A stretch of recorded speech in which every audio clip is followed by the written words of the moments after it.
J'ai commencé mes études ici. Et là, je suis en troisième année de baccalauréat, donc en fin de cycle. Et ça fait 3 jours que je passe les épreuves du bac et ça se passe à merveille, grâce à l'administration et aux professeurs qui nous surveillent. Premièrement, je n'ai pas choisi parce que j'ai été obligé de venir ici avec mes parents. Deuxièmement, j'ai choisi.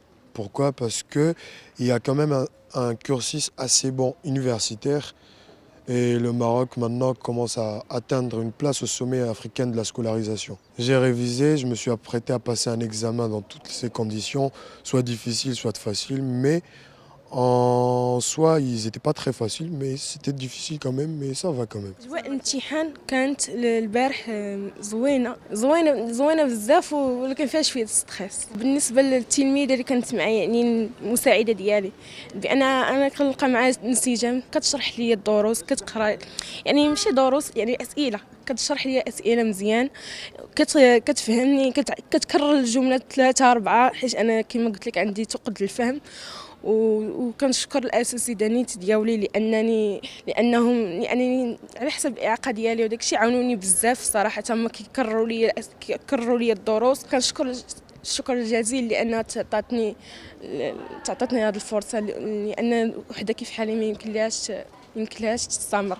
ودرت مجهود كبير في الصراحه في يعني الضغوطات اللي دزت منهم في حياتي يعني راه ما يقدرش يستحملهم شي واحد اخر. الصراحه الاصدقاء ديالي كيعاونوني بزاف هذا هو الدعم الاساسي الدعم الاساسي اصدقاء ديالي والاهل ديالي دعموني يعني في اي حاجه كنحتاجها كيدعموني بزاف كنفكر ندير الترجمه لان الترجمه كيبان ليا بان يعني انا بالنسبه لي كيعجبني نعرف اللغات. Cette année, j'ai commencé à étudier ici.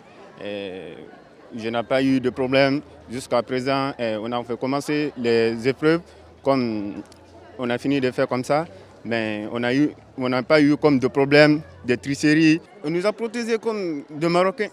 On nous a accueillis très bien. Tu sais, quand quelqu'un te respecte, il te met valeur plus que lui-même. C'est ça que je vois.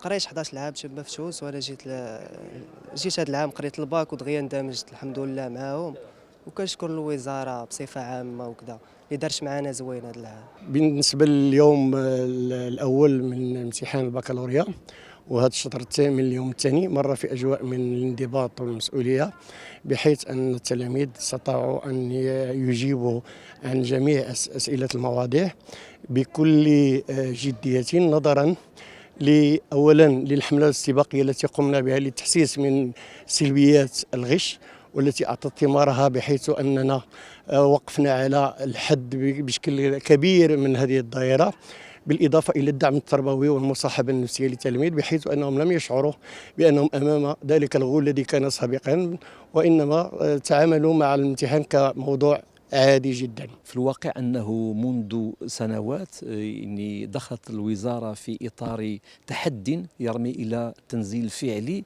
لمقتضيات دستور 2011 المتعلق بإنصاف الأطفال في وضعية صعبة بصفة عامة. وهنا أخص بالذكر التلاميذ ذوي الاحتياجات الخاصة وبالخصوص التلاميذ الذين يعانون من الإعاقة. هذه التلاميذ خصتهم الوزارة بتدابير خاصة تتمثل في تكييف مواضيع الامتحان. هذا القرار يعني لابد من أن توقع عليه لجنة طبية يراد عليها هؤلاء التلاميذ وعندما تقرر اللجنة الطبية أنهم فعلا يستحقون مواضيع مكيفة يتم اللجوء إلى التدابير الآتية إما أن يكون تكييف الموضوع رأسا على عقب بحيث أنه يتم يعني تكييفه على شكل أسئلة مغلقة أو أن تكون هناك إمكانية لإضافة وقت حيز زمني يعني إضافي أو لاعتماد مرافق في حالة الإعاقة الحسية الحركية التي يصعب فيها مثلا أن يدون التلميذ بيده الإجابات. ولكن هذا الشيء كله يؤطر بمقتضى دفتر مساطر البكالوريا في إطار قانوني حتى لا تكون هناك انزلاقات. هذا بالنسبة للأطفال ذوي الإعاقة. عندنا كذلك واحد الفئة من التلاميذ في غاية يعني يستحقون الأهمية يتعلق الأمر بالتلاميذ الوافدين من أنظمة تعليمية أخرى وهؤلاء إما أن يكونوا أبناء مغاربة يعملون في دول لمدة طويلة أو يعني يشتغلون هناك فعندما يعودون لابد من أن نأخذ مخرجات الأنظمة التعليمية التي درسوا فيها بعين الاعتبار من أجل أن نكيف مقتضيات البكالوريا لصالحهم. وهنايا نعطي مثال، يتم مثلا اعتبار اللغه الانجليزيه لغه اولى بالنسبه لتلاميذ الانظمه الوافدين او التلاميذ الذين وفدوا من انظمه تعتبر الانجليزيه لغه اولى، يعني نقلب المعادله وتصبح الفرنسيه لغه ثانيه خلافا للتلاميذ المغاربه العاديين. كذلك لدينا اطفال ينتمون الى دول غير مغاربه وافدون من دول الجوار او من دول فيها حروب، مثلا اطفال اليمن، الاطفال السوريين، هذو كلهم تحتضنهم المؤسسات التعليميه ويتم تكييف الاختبارات من اجلهم حتى نتيح لهم مبدا تكافؤ الفرص. وبهذا يكون نظام التعليم المغربي نظام متفتح متفهم يحقق النجاح لكل التلاميذ.